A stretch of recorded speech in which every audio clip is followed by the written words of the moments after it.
Okay, the detached garage, the outbuilding, is beyond the scope of this inspection. It was not contracted for inspection.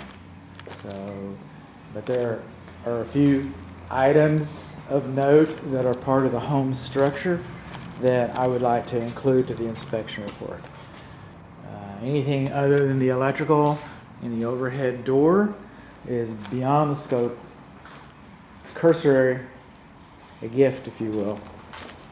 So, let's just start with the electrical, because that's kind of in the order of the report. The electrical comes in, is piped in underground through a conduit that enters the southeast corner of the structure. Now, once it comes in, any of this NM cable that is closer to the garage floor than 6 feet should be protected inside of a conduit. And it's not. So we come across here. There's a nice junction box over there. These overhead fluorescent fixtures, they should be protected by protective prism covers. The fluorescent tubes are full of noxious materials, and people carry things around like pipes inside of these storage areas like a garage. And when these fluorescent tubes are broken, they broadcast noxious fumes, noxious material everywhere. So they should have protective prism covers. So again, closer than 6 feet to the garage floor, it should be protected inside of a conduit. Another way to handle this would be just to put a board up, a board up between the studs, and you wouldn't have to do the conduit. Just a thought. We're missing our cover plate here. It's not GFCI protected in here.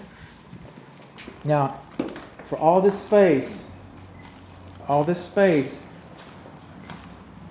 we've got one electric receptacle outlet right up here for the garage car overhead.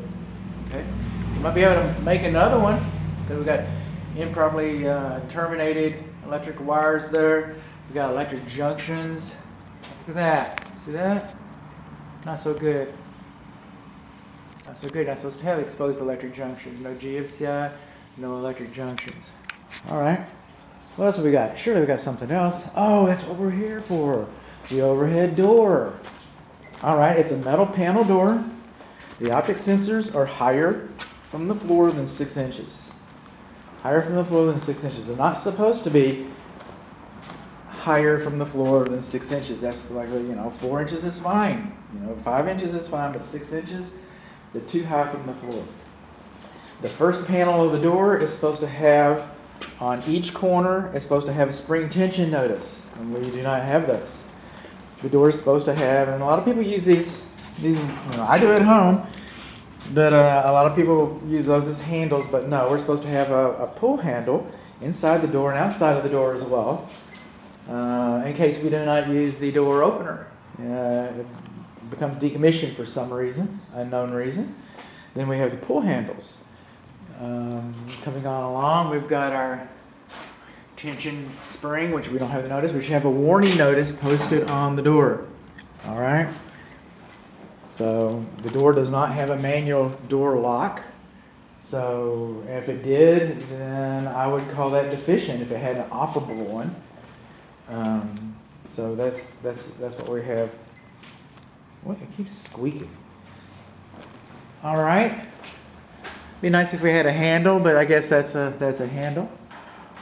The door opener button is supposed to be higher from the garage floor than 5 feet to keep little hands from coming up, and it is, and I can see that it's illuminated. So we got some power going on here. And the staples, those are insulated staples. So these are nice things, but we're supposed to have a warning notice here. So we're about to give it trial by fire. Let's try this. All right. Is that right? Wonder why that is. The optic sensors obviously are not aligned. And the only way they can shut this door, how about that? Manually. Kind of loud.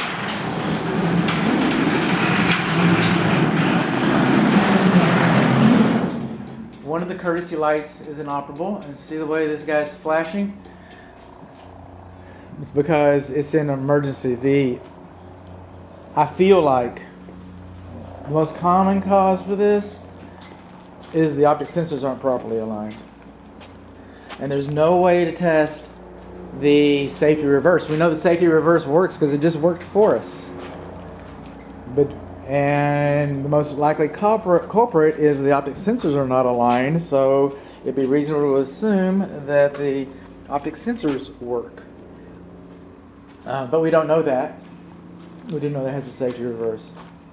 Okay, so what did we learn? We learned our optic sensors are too high. We learned that we do not have safety spring tension notices posted on the corners. We learned that we do not have a handle. We learned that we do not have a warning notice. We learned that the front courtesy light is inoperable.